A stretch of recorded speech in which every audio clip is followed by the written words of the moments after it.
Hey, welcome to the Runaways podcast. My name is Cody. Today we're going to be talking about the results from the PQ Plus in Montreal and what happened to the game because all the new heroes are good. And I don't think this has ever happened before. So we'll dive into that. Today I am joined by Dan. I know we are missing guests, but the whole team is practicing right now for this tournament we have coming up.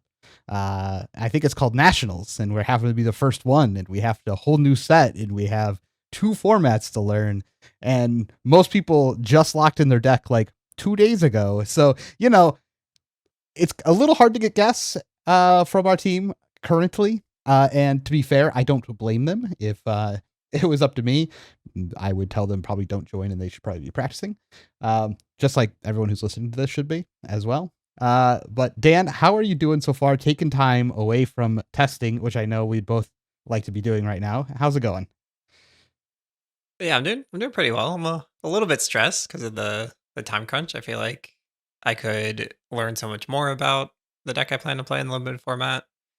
I was like so set before the set dropped to like be fully prepared for this event, and I realized probably last week that that's just not going to be feasible to be like 100% prepped. So yeah, a little stressed about the time crunch, but I'll make the best. And I love that Pro Tour is the same format more or less, so not too worried about it. Yeah, I'm pretty curious to see, how everything evolves from now to Pro Tour, because we'll kind of be the first crack at the format, and then we'll have a very Mhm. solidified, like very, very solidified meta for the Pro Tour, both in draft and CC. That one should be well practiced out. So that one will be really interesting. But next week, we fly out next week to go to Nationals. We'll be sitting down to play. And I feel this is like definitely the most underprepared I've ever been for a tournament ever. Do we put in so much time though? That's the thing. Like, it's just I don't know. There's just too much. There is a lot. The limited format's pretty deep. Limited format is deep.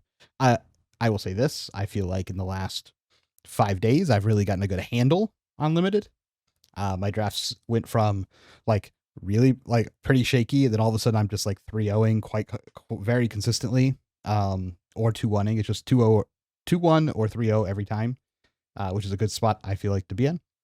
But then I have a CC deck, which I've locked in. I know what I'm playing. I locked in last week. We should have locked in 2 weeks ago. Um, Yep. I could. Dude, so much changed the last week. I Like know. everything changed the last week. Like 7 days, new top decks, new meta, still changing every day. Yeah. And then it's like, and then you have to, not only do you have to lock in your hero, but you have to build the deck. You have to know all like a pile of matchups, just a metric amount of matchups. And then you have to decide, what do I even, what sideboard slots do I even want to dictate to these? And then like, there's not enough time to like, it feels like there's not enough time to test out, like, if I put these counter cards in, does it make the matchup better or good enough to play? Or should I just cut all of this and focus on my strengths? Right. Like there's like, it just doesn't feel like there's enough time to get that granular going into this. And that's the part that like makes me feel unprepared.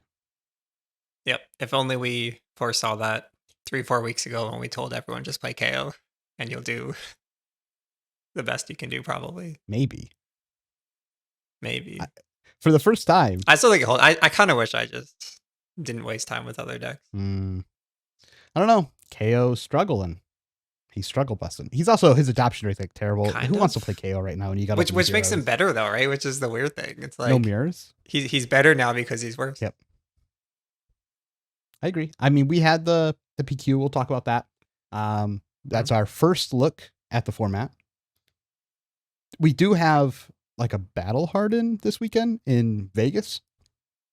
I think Charles is going to that. I don't know anyone else in the team that's going, but I wouldn't be surprised if someone else ends up going out there. I mean, if it was a 4-hour drive for me, I would definitely be going out there this weekend. I think that's good practice. But this was our first look at the format. We have a top 8. Obviously, the battle harden section was sealed. Anything can happen in sealed. You open a crack pool, and you're off to the races with that. But our top 8 ended up being 2 Katsus. I know there was this rumor about this new ninja being good, and I didn't realize it was Katsu. So 2 Katsus, and then we had 2 news, so one of the new heroes, 1 Enigma, 1 Prism, 1 KO, or Kano, excuse me, and then somehow a Victor got in there. I don't know. I don't know. I think someone fell asleep in the last round and let the Victor like sneak himself in there. But there's also a Victor in there as well. Uh, what did you think looking at this? I know we were drafting at a card shop together while on like one of their big screen TVs. They had Yep. all the matches playing out, so that was pretty fun. But what did you think about this top 8? Yeah, I mean, that was the extent of like what I've watched so far. So it's like just like small clips and a couple turns. So it's mostly speculation, but um it seems like some of these decks are good at kind of preying on unoptimized builds and people unfamiliar with their decks. Like Vector's pretty consistent. Um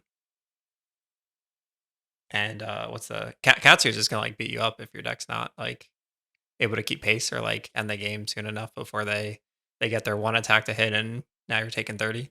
So those make sense. It felt to me like new was kind of the hot deck It was the most in played. terms of like adoption. Yeah, so that wasn't surprising based on like I don't know, just the sentiment in the community. But yeah, I don't know, it's a small event. Like it wasn't like too substantial, but I think it all made some sense. Yeah, I will say No, KO is spicy, right? In top 8. no KO, and Zen was the 3rd most played deck, I believe. Yeah, it was 2nd or 3rd. And then so it went new. I thought it went new KO Zen, if I remember off the top of my head correctly. I think you're right. For play amounts. And I think there was like 9 Zen or something like that. That's like the 3rd Mhm. most played. So it's, not a large event, to be fair. Yeah. But I would be very curious to see how many of the Zens lost to the Katsus.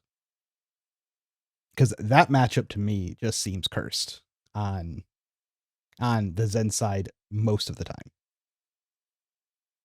Could be. So maybe he was the one holding them down.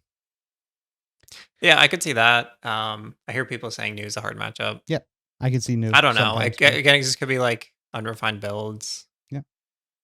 True. Yeah, I just have no idea. I wish I knew more about it, but Yeah. people are dooming on social media about Zen's power level, and he went 0 for 9. I like what was it, like 50 people at this event probably? Yeah, somewhere. Okay. I thought the news were pretty impressive. I know that deck's very hard to play against. You need reps and a matchup plan and an understanding of all the cards in it. So not surprised to see it, do well. It also does have some matchups that it's just really good into.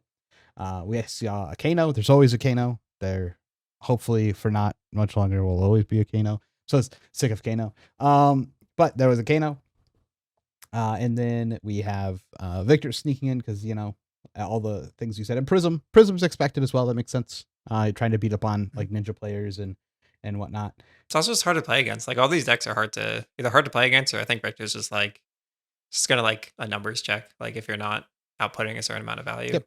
you just lose. And then Enigma ended up winning the whole thing. The one Enigma that was in there. And that was by Noah Clark, who actually won the event the day before, which there's only, I think, 4 players that ran back-to-back ever in the history of the game, like on a weekend like that. Lucas being one of them, who was on our team as well. He never lets anyone forget that he's done sick. that. And then, but I think Hamilton deserves some kind of mention too for back-to-back majors. Yeah. But it's not same weekend. This is only same weekend back-to-back. It sucks. Fair. You can't back-to-back weekends when you always make day 2. It's like, it's so hard. Correct. It's not possible. Okay. But we did see the Enigma list, which was piloted super well, especially for the limited amount of time there has. I was very impressed with that. It did seem like his manifestations and coalescences seemed to be stuck together in his deck because he drew those in almost every single game in the same hand. And that turn is just ridiculous.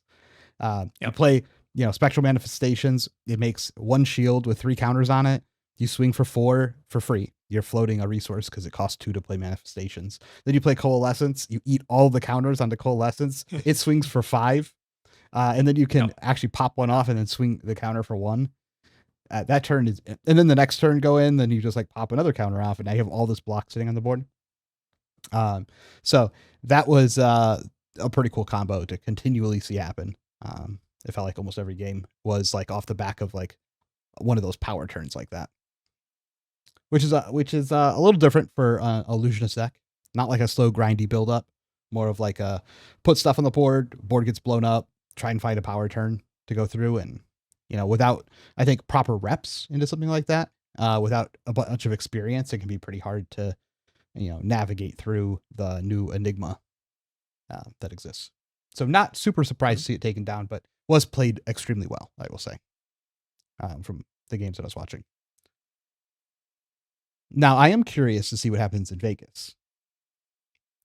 Yeah, I think it'll be a different story. Like, I really think all of those decks besides Victor are like maybe the hardest decks to play against. Mm-hmm. Like, Azuri's the same as new. So we have another week. Yeah, I think this will be refined. People will have cards Yep. that like wanted to play a deck can actually play that deck. Yep. And it should be bigger, like significantly bigger. Should be bigger as well. Yep. So I am excited to see what the results are for this coming up weekend, though I don't think they will have any real bearing on Nationals results, but we're just grasping for whatever data we can get because we have no data and we're just like in our bubbles and testing a talent shard. That's about all we got right now. And I don't know any time that is felt like this. This was a very quick turnaround from getting the set, new draft set, and they couldn't just give us like a terrible set either. They had to give us like a banger of a set, right? Usually we get 3 unplayable heroes. It's like, fine, we'll make those good next cycle. Yep. We'll just keep playing KO. But this cycle, like, no, these are the best 3 heroes in the game. Figure it out. Yeah. It's been, I don't think we've ever had that happen either. If I think about all of the sets that have ever been released, now we've had sets where everyone eventually has been like one of the best decks, right? You look at like Tails and you look at like Uprising and stuff like that. But they were not at the gate. It was usually just like 2 bad heroes, 1 good hero, like right out the gate. And this is the first time that we've had a set that's like 3 heroes who all might be the 3 best decks in the game? Question mark? Yep. They're close enough that it's annoying. Yeah. So it's been, way harder. I think you can't just, and they're so disruptive to like the way the game is played. You can't just like, it's hard to just bring your old favorite deck into this meta. And you feel like you're playing a different game than everyone else. Mm-hmm. Like, I don't know how lately, like people in here or people who are listening have been like grinding like the new heroes. You go back and you grab one of those older heroes and you pull them in to like the new set. You're like, but where's my helmet that gets a cheat card? Where's my, where's my good stuff? Like, this feels weird. Like, it feels like I'm playing a different game now. Yeah, and like you have to attack them all differently too. Mm-hmm. Like they all play super different. I don't know. It's a pain. Go back to Warrior, and then you're just like 2 Hatchet Warrior. You're like, we brought this to a Pro Tour. Like we're playing the new decks. You go back and play like Hatchet Dorinthian. Yeah. You're like, this was a Pro Tour deck. Like not even close. Yeah, it's pretty wild. Now, to your point, like the only decks outside of the top 3 that have like there's like counters like Azalea and Prism punish the decks that don't block well, like that kind of thing. Like Fi, I'm sure punishes Enigma real good. But what was I gonna say? I lost my point. Riptide? I'll come back to it. Riptide. Yeah, Riptide's well positioned. I have no idea what I was gonna say. Okay. I had a good point and I lost it. Well, I will say Riptide had a little bit of a breakout performance. He had a decent amount of people playing him. They were doing pretty well throughout the day. Fell to like a Prism later in the tournament. But I think Riptide is a good spot. I played a bunch of Riptide.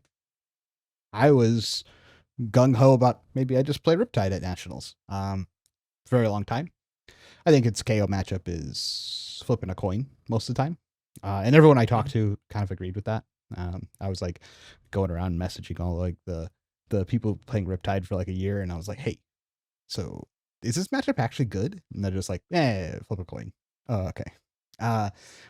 But it is tricky to play into as Enigma. Hard to play into Riptide.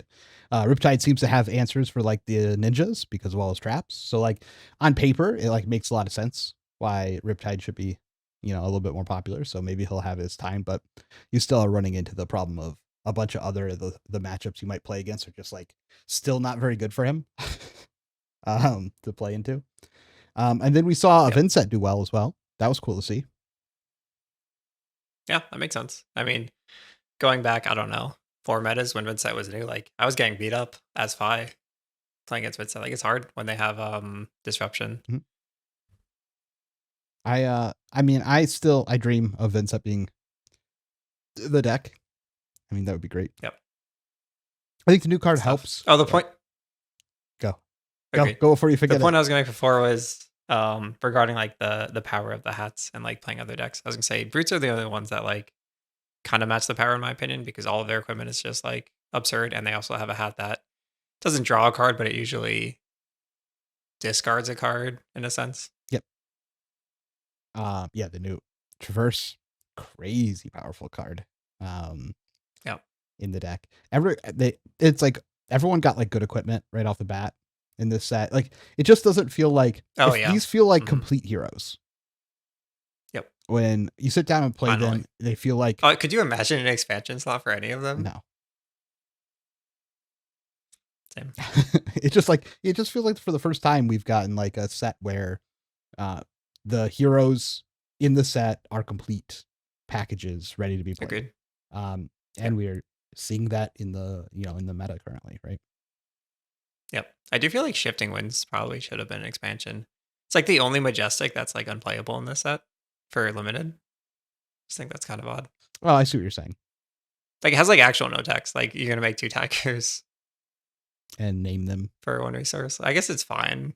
And then name your tigers. Yeah, like that one's a little strange, but agreed. I think to your point, they wanted them to all be complete. If you want to play combo, yeah, you might play that card. I'm fine with that. Just don't draft it. Let the you get it last pick. Yeah, it is a last for sure. But like every other Majestic is like absolute bomb, and then you have this unplayable card. It's a blue card. It flips chi. It does nothing, but it flips chi. It does. It does do that. It blocks 3 and it flips chi. That's not that bad actually. And it's bad for new to play against you. Yeah. So a little bit play there, I would say. I don't know. I thought the weekend was pretty entertaining. All the coverage was good. I am excited and nervous for nationals, especially because it's like normally we got all these in-person reps with the deck, and if you're playing any of the new decks, like not just new, but if you're playing new or Enigma or Zen at nationals, then you got to play them in person now. And like get reps with doing all the tactile stuff that come along with playing the hero. And there's something about the transition about going from like looking at the screen when you're playing on Talishar to looking at the board when you're playing the game that I think takes some time to be able to see it the same way, because the information's just being visualized differently. That's one of the things I kind of miss about when everyone used to test on TTS. Testing on TTS felt like you were testing in person, because you still had to like do all the things, put the counters on, remove everything, know the rules. Testing on Talishar automates a lot of the things, so when you sit down to play, you have to like it's a different sensation. Not good or bad, but just something I picked up. No, I agree. I kind of wish TTS was an option still. Yeah, I miss TTS in that regard. Yeah. Yeah. But I just play in person as much as I can. It makes like such a difference for me. It's like I've done like no internal testing last week because all of my free time has just been like, who wants to meet up and play? What armory can I get to? Yep. Same. I mean, I'll be going to my locals and bringing a deck. Let's go. Let's go play in person. I don't want my first time in like weeks of playing CC in person to be at nationals. Yep. Cool. I would say I am pretty overall. I'm still, the more I play the set, I'm very impressed with the set.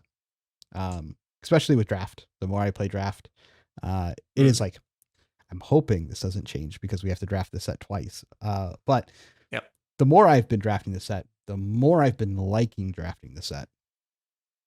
Draft is starting to go downhill for me. Oh, you've hit that. You've hit the. I'm hoping it changes. I don't know. It's like, as like my decks get optimized and powerful and I play against decks that are optimized and powerful, I'm starting to see like the sentiment of it's just the dice roll format, like Uprising. There's a little bit of that. But I never like fully buy into that. Like surely there's ways we can adjust and like gain advantages if we have to go first or second. But I think I don't know. My last draft was entirely that experience. It was just like, oh, you went second and you had 2 good turns. The game's over. That sucks. Yeah, it can feel that But I way. had great turns. Just can't play them. Yeah, first, second, see, feels very important, and I'm still never sure which one is correct. I think it's like very deck dependent as well. Um, but so far, as I've explored the set more and more, my appreciation for it has grown, and my hate for new has grown. Uh, that is definitely a very frustrating and hard deck to play against sometimes. And then other times you're like, what are you doing over there? Yep. You're just doing nothing over there? What's going on? Like, did you forget all your cards at home? Like they don't do anything. They're just like swing for one. Okay. That's it. That's all you um so that deck's a little weird for me. But it would make sense if it was most played that, we're gonna get two in the top cut. And also like the players who were playing them were good. Like David Lee is Oh, from you're our talking area. CC. Yeah, CC. Like Okay. David. No, I agree. I don't enjoy new like playing against Oh them. no, draft new is like is a mess. It's so scary. Like Yeah. I've never had it. Oh, man, it's weird because that deck when you're trying to draft, like it's always in the back of your mind when you're picking cards in the draft. Yeah. And it's like never been that way before, in Mhm. my opinion. No, it's very cool. I think all the decks need to be strongly considered during the draft. They're like, here's all these really powerful blue cards that you can just put in any deck you want, and they swing for at rate, or big stuff, and that's like good enough in draft. But you take too many of them and you face a new, you're dead. You lose the game. You're just like Yep. they will beat you over the head with your own cards. Yeah.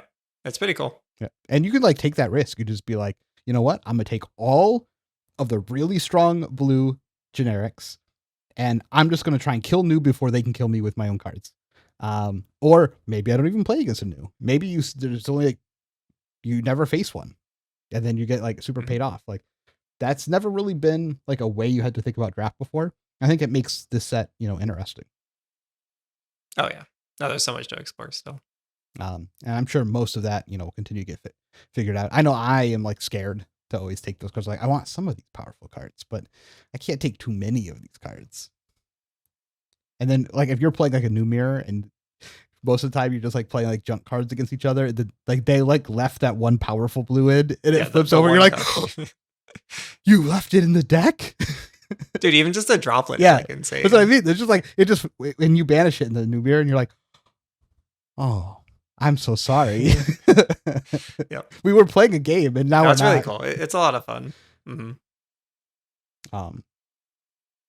Majestics are very powerful, I think. Is very bomb. Oh, yeah, absurdly. I think there's a lot of feel bads in the format. Like, I think overall it's fun and feels good, but like the bombs feel bad. Pick to pieces every turn feels terrible. Your Enigma. Zen just feels bad if like your opponent has more damage than you. Like, it's like a little too linear for me, I think. I mean, I was playing a draft and I'm playing new. I'm playing against an Enigma and I play pick to pieces. And then I played Venomous Bite 3 times. Yeah. And it was 16.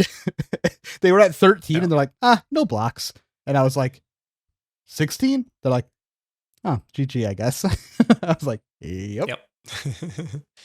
Yeah. Or it's like to your point, like maybe you have to play that one good blue and you're like, it's fine. They're just not going to banish this one card and everything's fine. And then they hit like the first banish effect. You're like, oh my God. Yeah. Or they reach in your deck and find it. Or I mean that's been happening in CC. I'll play a deck and they're just like, I'm like, this should be fine. And they're like, Blood Rush Bellow. No, don't banish that off the top of my. Why? I need those. Yep. But no, I think I don't know. If you had the choice, do you think you would want nationals for US first, or would you like us to be in like the middle of the pack, or like at last? What do you think? I pretty confidently would say first. Yeah. I mean, yeah, I'd rather take advantage of people having like unoptimized builds and getting to like have some surprise factor potentially, and I think it's more fun too. Yeah, it's just you're just hoping that Jim doesn't hate you that day, or like a bunch of the counter decks that whenever you're playing didn't show up. Yeah, it depends on the tournament. Like I think for Nats, it's always the case anyway. Like we usually see like quite the spread of decks at this type of event. Mhm. If it's like a pro tour, I want it defined. I think I would kind of like surgically plan out our deck and card choices. But I think for Nats, I like it being a little open and a little wild. Yeah, I mean, Just like play whatever you like. Nationals is always, in my opinion, at least US Nats has always been that way, where you're just like sit down and you're like, Mm-hmm. the first 4 rounds, I have no idea what I'm playing against. Like, Yep. I was playing Lexi, and like round 1 was like Azalea, at Baltimore, and then I played like 2 Briars in a row, and then I was like, what's going on? Like, what are we doing here? Mm-hmm. But that's how it always is. It's just like low adoption rate, tons of when there's this many heroes, people are just gonna play whatever, and then you're Mm-hmm. just gonna see a bunch of random stuff. And then on day 2, you're like, oh, well, the meta should be settled on day 2. And you're like, no, it was 6 rounds of draft. So there could be anything. Yep. Yep. There'll just be a random Teklovasan who went 4-0, who's like now sitting at the top tables. Like that can easily happen at like nationals. Yep. Agreed. That's why I'd rather just like selfishly have people have less time to like work on their decks because I know I'm going to put in more time than I should. Yeah. I mean, I just wish we had locked in like 2 weeks ago, which we knew and we said, and then we told all the people to do it. So whoever's listening who actually did that, like actually was like, you know what? I'm just gonna lock in a deck. You're probably in a good spot. Like I think it was like maybe that night we played a couple games with the new heroes and I texted my brother. I was like, just lock in what you've been playing. Like don't bother. And I was like a little bit wrong, but I think it was 100% correct to just like use your time more effectively and work on draft. Yep. Or just find like one of the new heroes and like you got 3 days. Play the deck for 3 days. Lock it in. Well, that's what it was. Like we played them for 3 days. I was like, these seem pretty good and maybe good enough, but I don't think you can get it done in time. And now 2 weeks later, they're all the best decks. Yeah. Oops. Oopsie. Okay. Anything else about current meta going into nationals? Last week of practice, the previous event, before we move on to some Discord questions. No, I just love the set. I love like the art, the feel. Transcending is like so satisfying in CCN limited. Mm-hmm. Flipping the cards. Oh Yeah, flipping the like open the doing boxes. like playing 2 blues feels so good. Dude, these are the boxes that never stop giving you stuff. Like, I swear, I'm opening these boxes. Oh, okay, I'm aware that some people aren't getting good pulls, and you haven't pulled the legendary yet, except for in the draft prize. I opened 3 cases and got 0 legendaries. Yes. But you got 1 million marbles. I didn't know that was possible. Yeah. Well, in some of them, but yeah, agreed. It feels like when I'm opening these boxes, I'll open the boxes like as a cold foil, which is always like a crappy comment, and I was like, okay, Literally every time. Yeah, every time. But then you're just like, then you'll like see like you'll get like a marble, and you'll be like, oh, and you put that down. No, the marbles feel so good because it's the cheese side facing you too when you open the pack. So shiny, or is it? Maybe it's the other side. And then you like flip through, and then sometimes, unless your name's Dan, you'll just also get a legendary. You'd be like, you can get all 3 of the things, and then sometimes you get 2 marvels in the same hour. It's like before you would know, like, oh, if I hit this, my box is over. And this one feels like no matter what I've hit, I can always hit something else. I don't know. Like I had 2 very different opening experiences. So I opened 2 cases on 2 separate days. And one of the days it was like, there's no legendaries, but I got like 7 marvels and a fable. I was like, okay, this is great. I'll take that. And they're like good marvels too. It was like 3 of the sacred arts. And then my other 2 cases, the first one had no legendaries and no marvels until like the last pack in the last box. Oh god. And it was like so tragic, but it was a Marvel adult hero. So it was like, okay, we got it back. But then the second case, I finally got 2 legendaries and I got no marvels in the entire case. I was like, this is a weird set to open. Yeah. It is risky, but it feels like the box is never dead. Yeah. And it feels like every draft, like someone gets something big, someone gets something like pretty cool, which is nice. Yep. Agreed. Okay. Now for Discord questions. These questions are asked by members of our premium Discord. If you'd like to be able to ask questions on the podcast or look at any of the other features, like find people to practice with for nationals, feel free to join our Discord in the link below. So, first question here from Rinzo is MST draft, first or second? It's hard. Yeah, it's probably deck and hero dependent. I know the sentiment I've been seeing is that it's just a go second format, um, which I'm starting to feel sometimes. Like I think Zen specifically struggles the most, but it's like I don't know. The cards in the set are weird. Like sometimes you go second and you can present like 14 damage with 4 cards, and then you do it again and you win. Sometimes you can present a max of like 4, and like it's not that uncommon where you have that like 4 to 6 damage hand, and they're just like so far behind if they had like anything good to do on the first turn.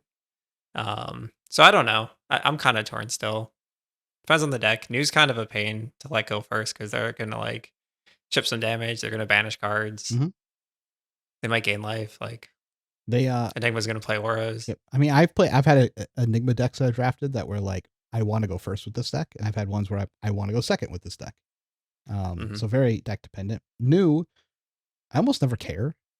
It's Yeah, I don't think New really cares. like I just be like, how aggro is my list? Go second. Like how control-y is my list? So I go first. And it's just like if my opponent says you go first, I go, okay. If they tell me to go second, I go, okay.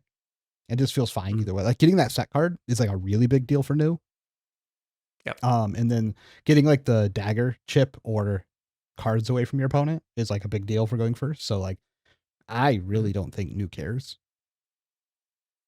I agree. I initially thought everyone was want to go first, mostly because of that like issue of like having good random 4 card hands. Mm-hmm. But seems people are able to build in a way that doesn't happen as often. I don't know. I think it's fine. Um, It does feel bad when your opponent goes second and strings together these big turns. Like there's enough good generics that it's like feasible to keep doing it. Like play your power class card with go again, and then here's a 2 for 6 or a 3 for 7. It's like, oh my god, I have no space to play the game. yeah, that is brutal. Yep. We went from a just throw 3 for 7s at each other format to a just throw 3 for 7s at each other format. Yeah, Except 3 for 7, pretty good. except not everyone gets the 3 for 7s. You're just like Yeah, there's really not that many. it's like whoever has like the 2 for 6s or the 3 for 7s is like just in a commanding spot. And then like before it was like, okay, everyone has 3 for 7s in heavy hitters. This one's just like the coveted 3 for 7. And it feels so much like worse in this format. Like we just got out of a draft that like all you did. Mhm. And then we went to this one and like someone's just like 3 for 7. Oh, I got a block. Oh, it's so Dude, it's like backbreaking because it's so hard to make these cards work together. You need like all of them. they'll just be like 2 for 6. You're like, oh, 2 for 6. Yeah. Even the 0 for 4s every Yeah. time. It's like, oh my god, that's a bomb. For one of the most powerful sets in a very long time, the draft format is like 0 for 4. The deck is just like significantly better than what a lot of decks can do. Yeah. Unless they get a whole grip. Then it's like hats off. They can do whatever they want. But I do find that pretty funny. But no, I think the answer is really deck dependent and probably even matchup dependent at that point. And you should be able to know, like, do I want to go first or second with this? And for the most part, I found that like I can win going first or second. Dalton asks, same question. Just wanted to read his comment. Millen says, is there really only one best deck in the new meta, and why is it Riptide? I think there are approximately 10 best decks, sadly. Sadly, Riptide is probably one of them. But these Riptide players getting all high and mighty thinking that they beat all these decks like for free. They do not beat all these decks for free. Yeah. They still just usually get ran over in my experience by like the fast aggro decks. But when their traps line up, then you play a game, right? Yeah. When you're, playing a ninja and you're just like, power turn, and they're like collapsing trap. And you're like, nice one of. Yep. But it's just that one. No, I think Riptide's good. I think Mhm. his power level's a little overblown. He still has to try and do all the things like play the arrow and swing at you and then also block things. He still can run out of cards and just be like, he can also just get like trap hands or trap pump hands that aren't very fun to try and play into. And then he has a bunch of matchups that he is just not very good into still, irregardless of like what the meta looks like. I definitely don't think Riptide's the best deck, but I don't know what it is. I think it depends on the meta for the event. It's tough. I don't know if there technically is a best deck. And the reason I say that is because a lot of these decks have 0% matchups. Like a lot of decks have 0% matchups. And it's hard to ever be the best deck, and that's the case. Like I would probably make the argument that KO is probably still the best deck because it's one of the only decks in the game who doesn't have 0% matchups.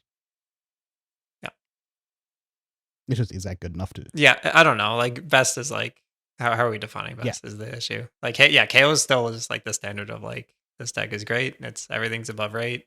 Equipment's insane. No bad matchup. Like Zen's output is probably the highest right now, but he's like pretty targetable and you can disrupt him. Yep. He's got bad matchups. Okay, next question from Lucas. What species is Dan's plant? Yeah, I don't know the scientific name, but it's a Boston fern. It's a Boston fern. So someone in the comments can tell alive. us how often he was supposed to water it, because he was only watering it like not even once a week. So what? We will see. Someone in the comments tells how often he was supposed to water that fern. Oh, I mean, I looked it up. It said, what was the word they used? Maybe frequent was the word. Something like that. Well, I mean, that's kind of relative, right? Like, what is the word frequent actually mean? It sounded closer to like maybe once every 1 or 2 days. Probably. So is it better now? It's improving. It's dead. Okay. Joe asks, what cards does everyone love that you think are absolute trash, and why? That's a good one. Oh, mine's I want to reveal all my secrets. Mine's super easy. Yeah. E-Strike. What's yours? I hate E-Strike as a card. I don't know if I've done this rant on the podcast ever. And to be fair, I don't think it's a trash card, but I think the card is significantly worse than everyone thinks it is. It is just like a stopgap card for decks that are already probably bad, and they have to run a card that is not particularly good. Giving up an entire card for go again, draw a card or +2 is not actually what you want to be doing almost ever. The only times you want to give up a card is if that card was free, like you got it from somewhere, or if you're playing a hero that like doesn't have enough go again, so you have to randomly run this card for go again. And because you're doing that, I mean, that doesn't make the card good. That just makes your deck bad, or your hero class is, kind of inferior in one way. Getting +2 for the card, like a 2-card 7, is fine, but we're putting a non-class card with lower upside into your deck that eats a whole card, and you can't do anything with floating resources. I just severely dislike that card, even though it's been a very prominent card in the game. I just don't value the flexibility over that, which a lot of people really value. Like, oh, this turns any card into a 3 for 7, and I can understand like the consistency of why it's in a lot of decks and why it's good. I just think that is just like not how it's not the type of card I ever want to have to put in my deck.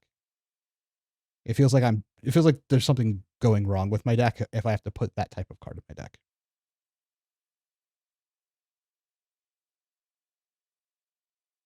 Yeah, I agree. I've been down on E-Strike many times, but it might be in my deck. We'll see. Man, I wish I had a better answer. There's definitely a lot of cards that fit this category for me. I just can't think of any. It's usually like some tech cards that like people think is like the truth, and I'm just like, that's terrible. Like Snag Against Chain, I think was just like, what are you doing? But I think Snag Against New is actually just like correct if you can fit it. Yeah, I mean, Snag Against Chain was great. I loved when people are like, Snag. Okay. Yeah. Yeah, I don't know, man. What's a bad card that people think is good? What cards do people think are good? Cogs of Frailty is pretty good. That card is good. It used to be Rain Razors. Yeah, Rain Razors. Back in the Lexi days. Yeah, I mean, I'm for Zen specifically, I'm not like into these Tiger Makers that I'm seeing a lot of decks playing. Yep, I can. Like you want one Tiger usually, and then you get it from Transcending.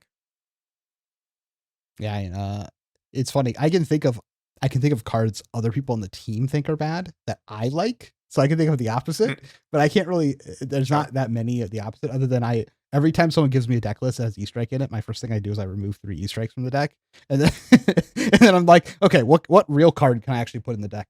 To be fair, I've run plenty of decks with E-Strike. Like if I'm playing a fatigue deck, E-Strike goes in there every time because that's actually what your deck is trying to do. Is fatigue, and that card fits that style. It's just like I just hate when I see an aggro deck that just has E-Strike in it, and I'm just like, you're an aggro deck. You're supposed to be efficient with your cards, and unless the only efficient mode is 2 for 7, every other mode is like an inefficient way to play an aggro deck. Like this is just not how aggro decks should be built to be played. It doesn't do what you're thinking to do. And if you just want a 7 power attack, like we can do that. We can find better ones that are also poppers against Prism that have other functions and have on hits. We could do this. I don't fully buy that. This one plays off of 2 reds, right? Sure. But I feel like if your aggro deck needs that card, your aggro deck might be bad. Or it meets one of the other conditions, which is it has a way to give free go again, or it has a way to make cards for free. If it can fill those 2 conditions, then E-Strike can be good. Sure. Any other card rants? I don't know. None? I think Artivore in some spots. I just hate Noah calls it this midterm variance. Like I'm just not into that. I want to know what my turn's gonna look like. I want to do the math while I'm deciding my blocks. I guess like Gorganian Tome. Yeah, Gorganian Tome is a card that people have liked in a lot of different decks. Yeah. And I'm like all of those cards that no. Yeah. I want to know what I'm drawing. I want to block with my hat, and I want to not draw a random card. I want to draw exactly an energy. Okay. Well, I think that is it for us. I'm going to go grind some more games and maybe do a draft and probably do some sideboarding and figure out actually what cards I'm going to put in my deck. And we should probably go practice because we got like 1 week and that is about it. So goodbye, everybody. It's time to get out of here. We've had enough time to this and we need to go practice. And if you're listening to this, you should probably stop listening and go practice as well. So goodbye. Yeah, we're getting rid of the envelope 7 here, but envelope. What we could do here is go ahead and play the envelope. All 3 pitches of envelope and darkness.